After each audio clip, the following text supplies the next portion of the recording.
मैं एक रिलेशनशिप में आ गया। फिर इस दौरान टाइम भी नहीं दे रहे थे रिलेशनशिप में, तो बहुत लड़ाई झगड़े इतना तो मैं अपने जीवन में किसी से नहीं लड़ाऊंगा। फिर मैंने उनको एक बात बोली थी कि अब ये जो इतने बड़े बड़े सपने देख लिए इनका क्या करना है।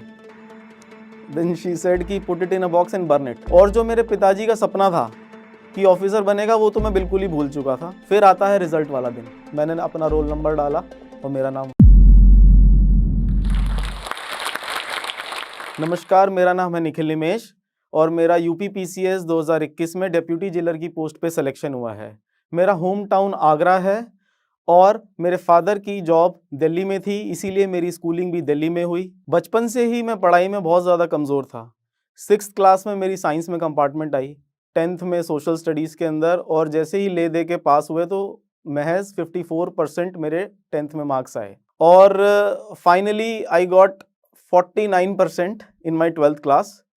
और उस 49% पे ये चीज़ फाइनल थी कि जो इंजीनियरिंग मुझे करनी है वो मैं कर नहीं पाऊंगा, और जो मेरा सपना था आर्मी में जाने का, एनडीए में जाने का, जो उसके लिए परसेंटेज चाहिए होती है, वो एसएसबी में जाने का, तो ये इसके लिए परसेंटेज बहुत हाई चाहिए होती है। तो फिर 49% पे तो बिल्कुल भी नहीं होना है। देन आई डिसाइडेड कि मेरे को किसी ने बताया कि आप ना इम्प्रूवमेंट दे दीजिए फिजिक्स मैथ्स में, जो भी आपके सब्जेक्ट्स में आपको इम्प्रूव करना है, तो फिर आप इम्प्रूवमेंट से अच्छे नंबर लेकर आ सकते हैं। मैंने इम्प्रूवमेंट दिया, 1 साल तैयारी करी, ड्रॉप करा 12th के बाद, बट स्टिल नंबर बढ़ने चाहिए थे, लेकिन नंबर हो गए कम। Even I failed in both subjects, maths में भी फिजिक्स में भी।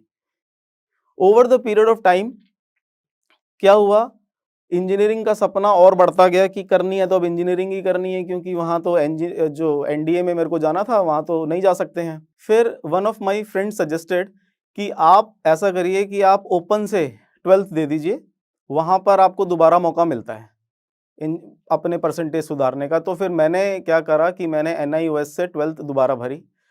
फाइनली मेरे I able to get that percentage marks जो कि इंजीनियरिंग एलिजिबिलिटी क्राइटेरिया को पूरे करते हैं। फिर उसी साल मेरा आईपी यूनिवर्सिटी में सिलेक्शन भी हुआ, वहाँ से मैंने अपनी बीटेक परस्यू करी। तो बीटेक परस्यू करी, इस दौरान जो एंट्रेंस एग्ज़ाम थे 3 साल बचपन से, जो मेरे फादर थे उन्होंने कभी हिम्मत नहीं हारी कि, और कभी मुझे डांटा भी नहीं किसी चीज़ के लिए कि आपके परसेंटेज कम आ रहे हैं, आपको फेल हो रहे हो लगातार। तो उनको ये था कि ये मेरा बेटा जो है ये ऑफिसर ज़रूर बनेगा, कुछ भी करेगा लाइफ में लेकिन ऑफिसर तो ज़रूर बनेगा। काफ़ी उनका सपोर्ट रहा, उन्होंने कभी भी मुझे इस चीज़ के लिए कभी नहीं डांटा कि तुम्हारे परसेंटेज कम आ रहे हैं। हाँ, मुझे हर बार दुख होता था कि मेरे परसेंटेज कम आ रहे हैं, लेकिन ये बहुत ही ज़्यादा उनके लिए बड़ा दुख का काम था कि वो इतनी मेहनत कर रहे हैं मेरे लिए, और जो भी उनका बेटा मेहनत कर रहा है लेकिन उसके परसेंटेज नहीं आ रहे हैं। तो फिर हम इंजीनियरिंग फर्स्ट ईयर में गए। इंजीनियरिंग फर्स्ट ईयर में हुआ क्या ऐसा कि 6 सब्जेक्ट का एग्ज़ाम था, 6 सब्जेक्ट में से 3 में मेरी बैक आई। फिर सेकंड सेमेस्टर आया, सेकंड सेमेस्टर में 7 में से 4 सब्जेक्ट में बैक आ गई। तो मुझे था कि भाई मेरा इंजीनियरिंग हो गई अब यहीं, और अब अपना बैग पैक करो और घर निकलो। फिर मेरी लाइफ में एक टर्निंग पॉइंट आया कि मुझे बीटेक के अंदर कुछ अच्छे दोस्त मिले, और वो दोस्त इतने अच्छे थे कि वो 90% वाले 95% वाले दोस्त थे मेरे, और उन्होंने मुझे ये सिखा दिया कि पढ़ना कैसे है। तो उनके साथ रह के मुझे ये पता लगा कि एग्जैक्टली एक बच्चे को किस चीज़ पे फोकस करना चाहिए और पढ़ते कैसे हैं। धीरे धीरे पढ़ना शुरू करा, 3rd सेमेस्टर आया, आई cleared all the exam, first semester के भी 3rd सेमेस्टर के भी। और फिर 4th ईयर में आते आते जब मेरे दोस्तों ने बहुत ज़्यादा मेरा सपोर्ट करा, जिनको हम जनरल शैतान के नाम से जानते हैं, हमारे ग्रुप का नाम था, बहुत ज़्यादा सपोर्ट करा, और इतना ज़्यादा सपोर्ट करा I got 84% in my final year BTech. तो इस तरीके से मेरी बीटेक हुई। फिर मैंने फादर को ये बोला कि मुझे एक्चुअली सिविल सर्विसेज में जाना है। उन्होंने कहा क्यों? मैंने कहा वो बचपन वाला सपना कि यूनिफॉर्म होनी चाहिए, कंधों पे सितारे होने चाहिए। फादर ने बोला मेरा भी सपना यही है, बट तू कर लेगा? मैंने कहा हाँ जी बिल्कुल कर लेंगे। तो हुआ क्या, फिर 2015 से 2016 में मैंने तैयारी करी बहुत अच्छे से। एग्ज़ाम वाला दिन था जून में, CAPF UPSC 2016 जून में होना था एग्ज़ाम, लेकिन मई के अंदर एक ट्रेजेडी हुई, मेरे फादर की डेथ हो गई। तो जिन्होंने बचपन से लेके आज तक मेरे को किसी भी चीज़ में मेरा साथ नहीं छोड़ा। जगह जगह मुझे बाइक पे लेके जाते थे एग्ज़ाम दिलवाने, धूप में बाहर वेट भी करते थे। लेकिन जब एक्चुअली में एग्ज़ाम देने का दिन आया तो वो मेरे साथ नहीं थे। जून में एग्ज़ाम था, मई में फादर की डेथ हुई। तो फिर जून में एग्ज़ाम देने गए जैसे तैसे मन से, तो वो मेरा exam one day exam clear हो गया। Prelims was cleared. इस दौरान एक टाइम ऐसा भी आया था एग्ज़ाम में, जब पेपर 2 था, जो 3 घंटे का लिखने का समय होता है, उस दौरान मैं 15 मिनट के लिए अपने पिताजी के बारे में ही सोच रहा था कि क्या हो गया, और एकदम से मुझे याद आया, नहीं भाई ये तो पेपर दे रहे हैं, लिख लो। फाइनली प्रीलिम्स यूपीएससी सीएपीएफ के हुआ, मेडिकल हुआ, रनिंग मैंने फिजिकल पास करा, इंटरव्यू गए यूपीएससी में देने के लिए, और इंटरव्यू मेरा बहुत अच्छा हुआ। इंटरव्यू में I got above average marks, बहुत ही अच्छे मार्क्स आए, बट स्टिल फाइनल सिलेक्शन मेरा 1 मार्क्स से नहीं हुआ। इस दौरान बहुत ही ज़्यादा हार्ट ब्रेक्स हुए। पिताजी का याद आया कि उन्होंने इतनी हमारे लिए मेहनत करी, लेकिन फिर भी हम उनको वो नहीं दे पाए जो हमें देना चाहिए था। फिर मैंने सोचा अब तो तैयारी ही करनी है और अब अच्छे से करनी है। तो 2017 के अंदर फिर से मैंने सीएपीएफ का एग्ज़ाम दिया। सीएपीएफ का एग्ज़ाम 2017 वाले का, जो कि 2018 में रिजल्ट आया था, तो मैंने बहुत मेहनत करी, बहुत ज़्यादा मेहनत करी। प्रीलिम्स फिर से पास करा, मेडिकल फिर से पास करा, फिजिकल फिर से पास करा और इंटरव्यू में देने गया। इंटरव्यू में अब की बार मेरे को और भी ज़्यादा अच्छे मार्क्स मिले थे, बट स्टिल मेरा फाइनल सिलेक्शन 4 नंबर से नहीं हुआ 2017 में भी। फिर आता है 2018। 2018 मेरी लाइफ का सेकंड टर्निंग पॉइंट आप कह सकते हैं। सेकंड टर्निंग पॉइंट क्यों? सेकंड टर्निंग पॉइंट इसीलिए क्योंकि यूपीएससी सिविल सर्विसेज का एग्जाम का जो प्रीलिम्स होता है वो मैंने क्लियर कर लिया, और क्लियर करने के साथ ही एक दुर्घटना कह सकते हैं जो मेरे साथ हुई, वो ये हुई कि मैं एक रिलेशनशिप में आ गया। हम प्रीलिम्स पास करने के बाद फ्रेंड्स गए घूमने, और वहाँ पर हमारी उनसे मुलाकात हुई और मैं एक रिलेशनशिप में आया।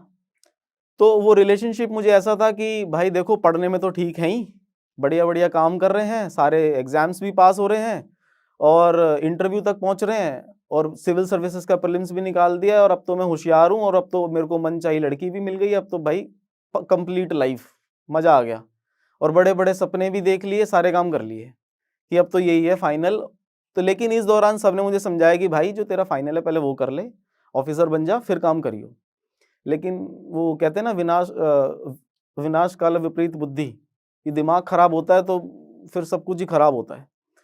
बट स्टिल मेरे को था, नहीं भैया, हमें तो पूरा ये भी करना है, वो भी करना है, आई एम अ मैन, तो मैं कैसे किसी चीज़ को कमिट करके पीछे हट सकता हूँ, मुझे तो अपना काम करना है। बिल्कुल, मतलब रिलेशनशिप से किसी की लाइफ थोड़ी ना खराब होती है। तो हुआ क्या, over the period of time मैंने सारा जो मेंस का टाइम था जिसमें पढ़ना होता है, मेहनत करनी होती है, वो मैंने रिलेशनशिप में बहुत ज़्यादा टाइम वेस्ट करा, और इतना ज़्यादा टाइम वेस्ट करा कि आज मैं अगर खुल के बोलूं तो मैंने मेंस के एग्ज़ाम टाइम पे भी जा जाके मूवीज़ देखी हैं। तो फिर तो रिज़ल्ट तो बहुत अच्छा आना ही था। रिज़ल्ट आया कि बैक टू बैक 2 एग्ज़ाम्स में फेल, सीएपीएफ में भी फाइनल इंटरव्यू में फेल, और मेंस का रिज़ल्ट आया तो उसमें भी फेल। फिर इस दौरान टाइम भी नहीं दे रहे थे रिलेशनशिप में, तो बहुत लड़ाई झगड़े, इतना तो मैं अपने जीवन में किसी से नहीं लड़ाऊंगा जितना मेरा रिलेशनशिप में रह के लड़ाई हो गई। सुबह सुबह एक टाइम था, उठते थे, परिवार के साथ चाय पीते थे, मम्मी पापा के साथ अच्छी अच्छी बातें करते थे, और सारे दिन मेहनत करते थे।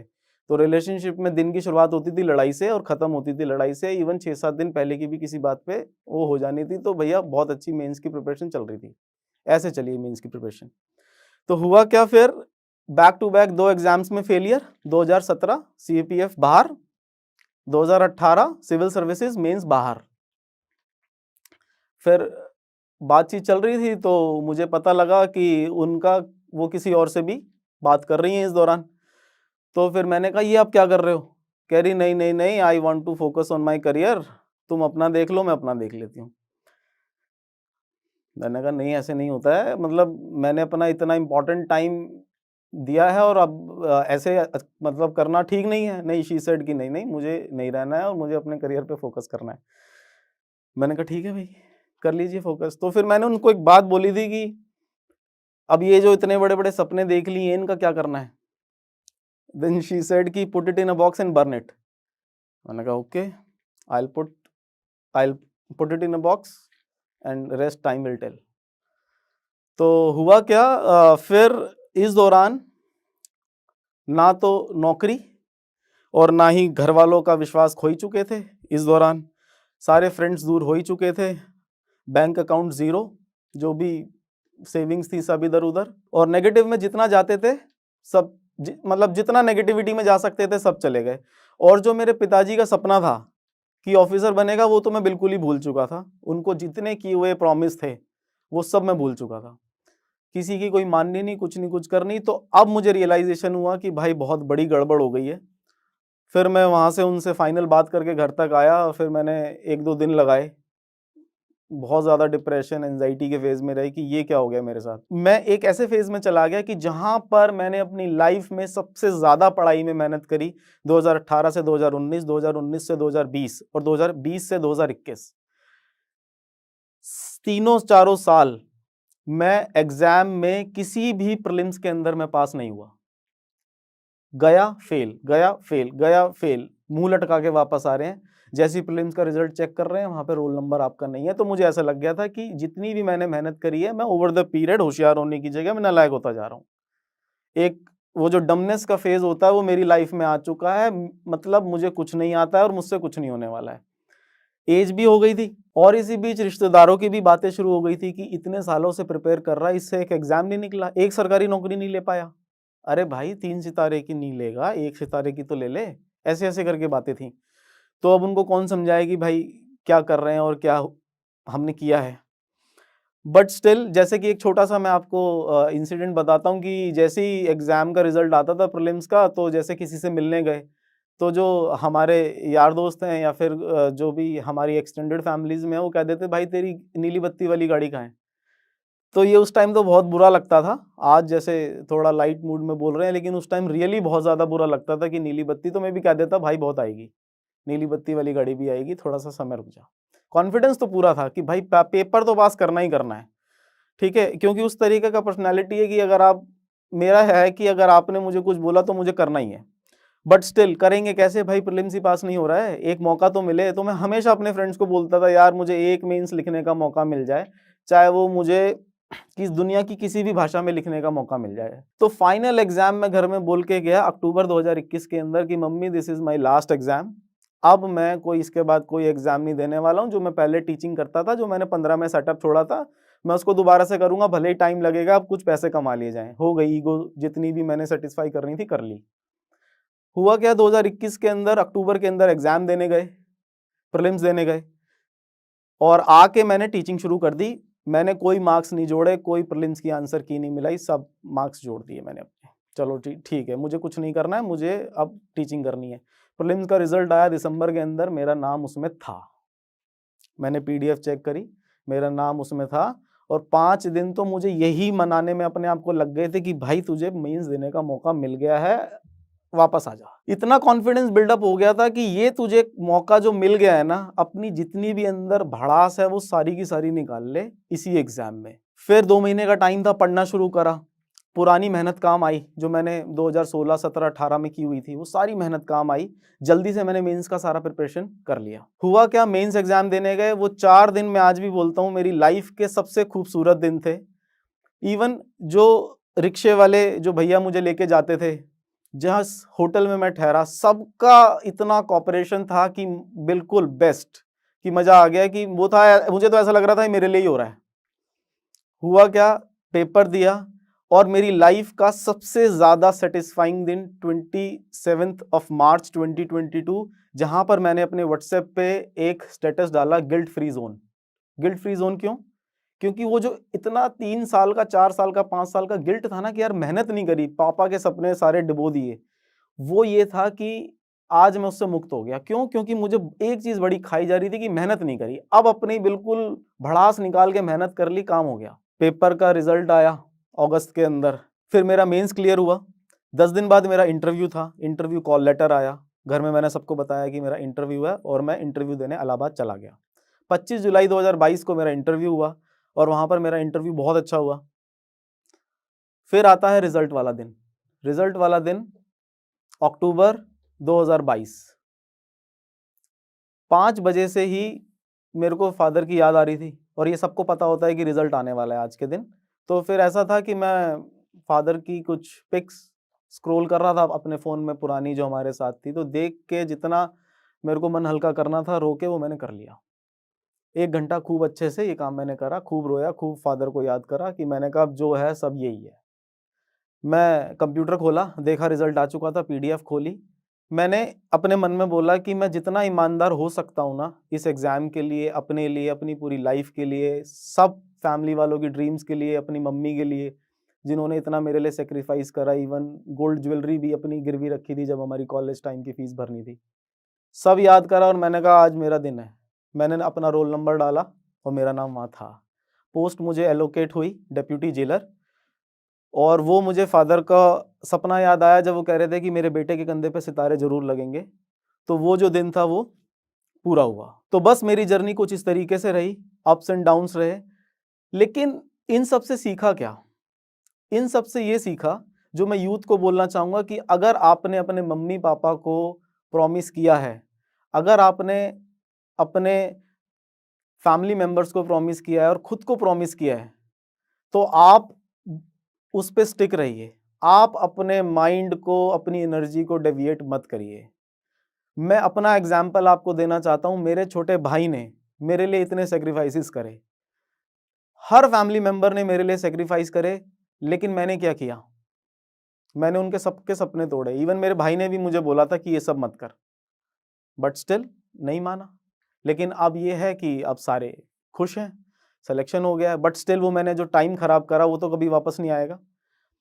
तो यही है कि आप एम के लिए अपने लगे रहिए, सिलेक्शन आपका ज़रूर होगा, और अपने सिर्फ और सिर्फ जो भी आपके फैमिली मेंबर्स के और आपके सपने, आप उसे पूरा करिए। बहुत ज़्यादा इंपॉर्टेंट है, बहुत ज़्यादा इंपॉर्टेंट है। जाते जाते मैं सिविल सर्विसेज एस्पिरेंट्स को एक ही एडवाइस देना चाहूँगा कि जो भी आपने एम करा है उसके लिए पूरी मेहनत करिए, क्योंकि ये सिर्फ आपके सपने नहीं हैं, आपकी पूरी फैमिली के सपने हैं और सोसाइटी को आपसे बहुत ही ज़्यादा उम्मीद है। तो इसी के साथ जय हिंद, जय भारत। क्योंकि आप जोश टॉक्स देख रहे हैं तो जाहिर सी बात है कि आप अपनी जिंदगी में कुछ बड़ा करना चाहते हैं और वो सारे स्किल्स सीखना चाहते हैं जिनसे आप अपने सपने पूरे कर सकें।